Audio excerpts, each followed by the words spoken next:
Hi, I'm Kevin Bassett with Bassett Associates. Today I want to talk to you about tax structure. And this is the one thing that really has the biggest impact on your effective tax rate. You're simply setting your business up in a proper structure to have the lowest possible effective tax rate. For a business owner, tax structure starts with an S corporation. This is the basic building block of privately held businesses.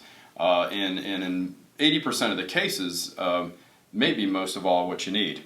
But what you do with an S Corp is you set up your business with an S Corp. It can be incorporated or an LLC elected to be taxed as an S Corp. And you simply pay yourself a reasonable wage, may or may not add a retirement plan, and then you take the rest of your income through what's called S distributions, which is the S Corp version of dividends.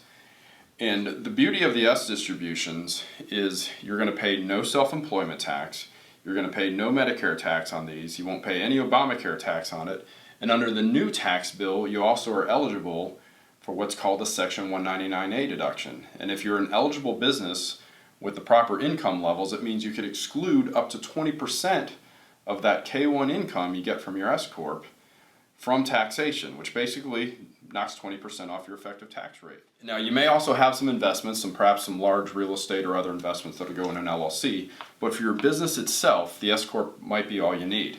And in fact, for income up to $350 or $400K, that's probably all you need from a tax savings standpoint. Now, once your income gets above $400,000, at that case, it might make sense to introduce a C Corp. And the reason is, from the first $315,000 of income, the tax brackets on the personal level are very low. So it makes sense to have everything come through the S Corp.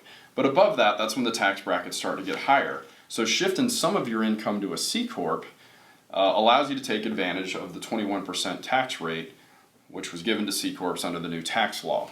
The way that'll work with a C Corp is you're actually going to set up a separate business and then have some of that taxable income just get taxed at the C Corp level and not hit your personal income tax return. We're not changing our main company from the S Corp. That's still going to remain, and that's what we're going to live off of. This is for that higher income that can shift to the C Corp. You're simply adding another entity to your tax structure.